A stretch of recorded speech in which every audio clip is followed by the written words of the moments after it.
In the spring of 1940, Britain was not yet a nation of defiance and victory speeches.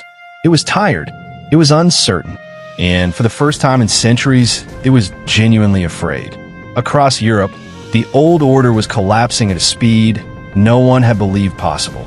Countries that had once seemed powerful, Poland, Norway, Denmark, the Netherlands, had fallen in weeks, sometimes days. France, Britain's greatest continental ally, was bleeding and would soon be broken. And Britain knew something terrifying. If France fell, Britain would stand alone. No American army was coming. No global alliance was ready. No secret weapon existed. There would be only an island, an empire stretched thin, and a narrow strip of water separating Britain from the most powerful military machine the world had ever seen. This is the story of how close Britain came to losing the war. Not in some distant future, not in theory, but in a single fragile moment, when survival depended on decisions made under unbearable pressure, by men who did not yet know if history would remember them as saviors, or as the leaders who lost everything. When Britain declared war on Germany on September 3rd, 1939, there was no sense of panic. Crowds gathered quietly outside Buckingham Palace.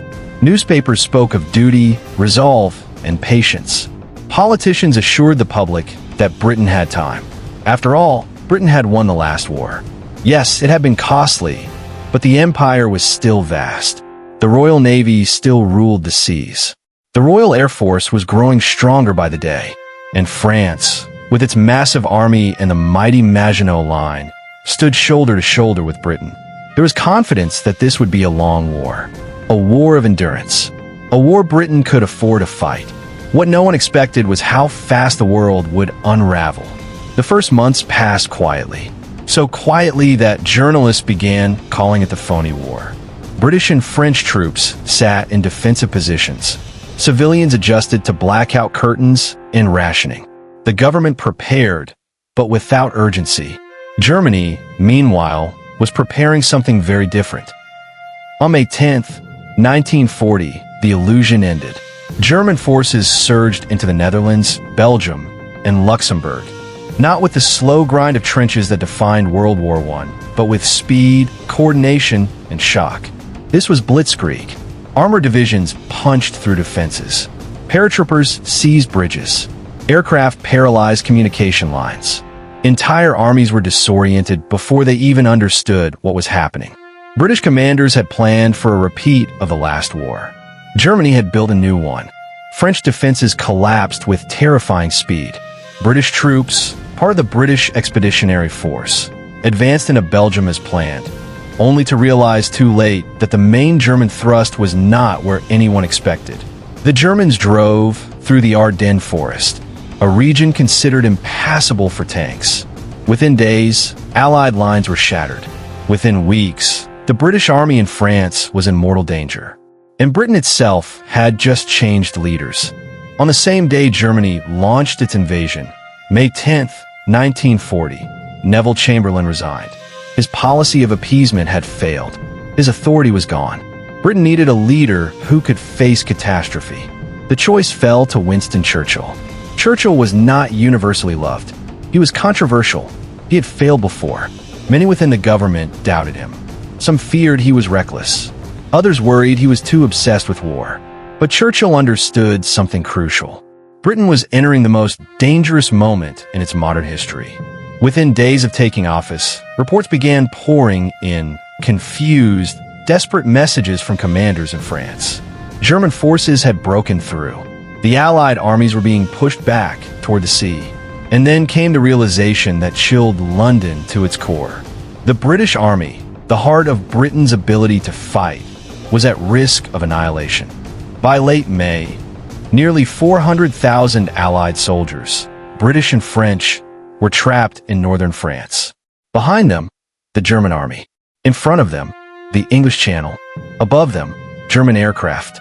The town of Dunkirk became the final refuge. There was no plan for this. No blueprint. No miracle waiting in reserve. If the British Expeditionary Force was destroyed or captured, Britain would lose not just soldiers, but credibility, leverage, and hope. Without its army, Britain could not defend itself. Without defense, invasion would be inevitable. Without survival, the war was over. Churchill knew this. The generals knew this. And Germany knew this too. Hitler's commanders were confident the end was near. Yet something unexpected happened. As German armored divisions closed in on Dunkirk, they were poised to crush the trapped Allied forces. Then suddenly they stopped.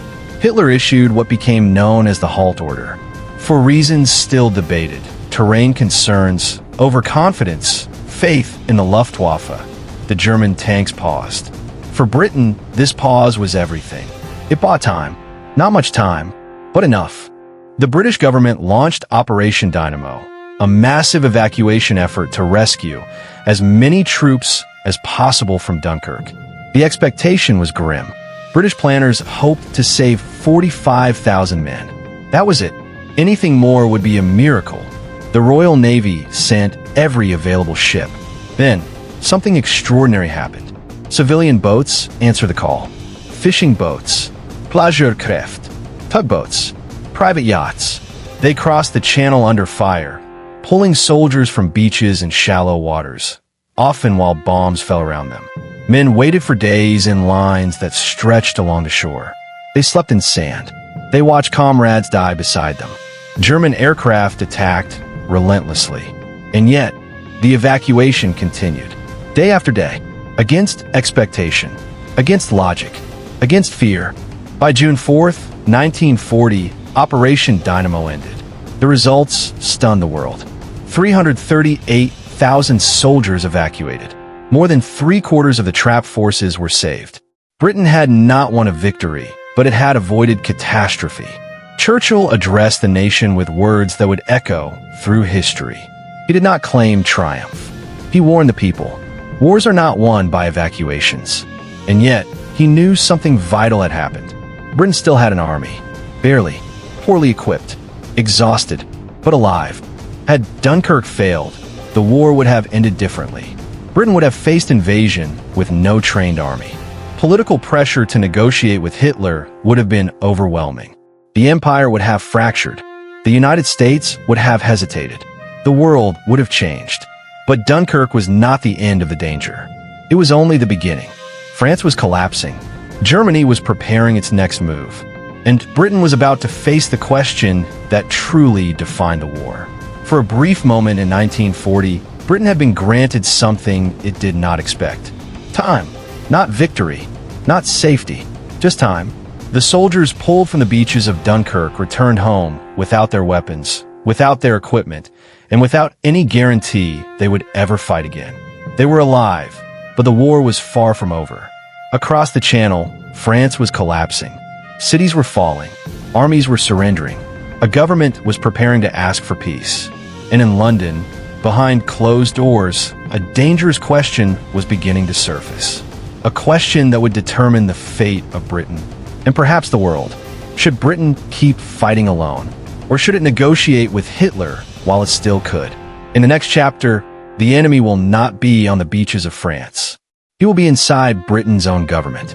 This was only the beginning. Part 2 reveals the moment Britain nearly chose peace with Hitler.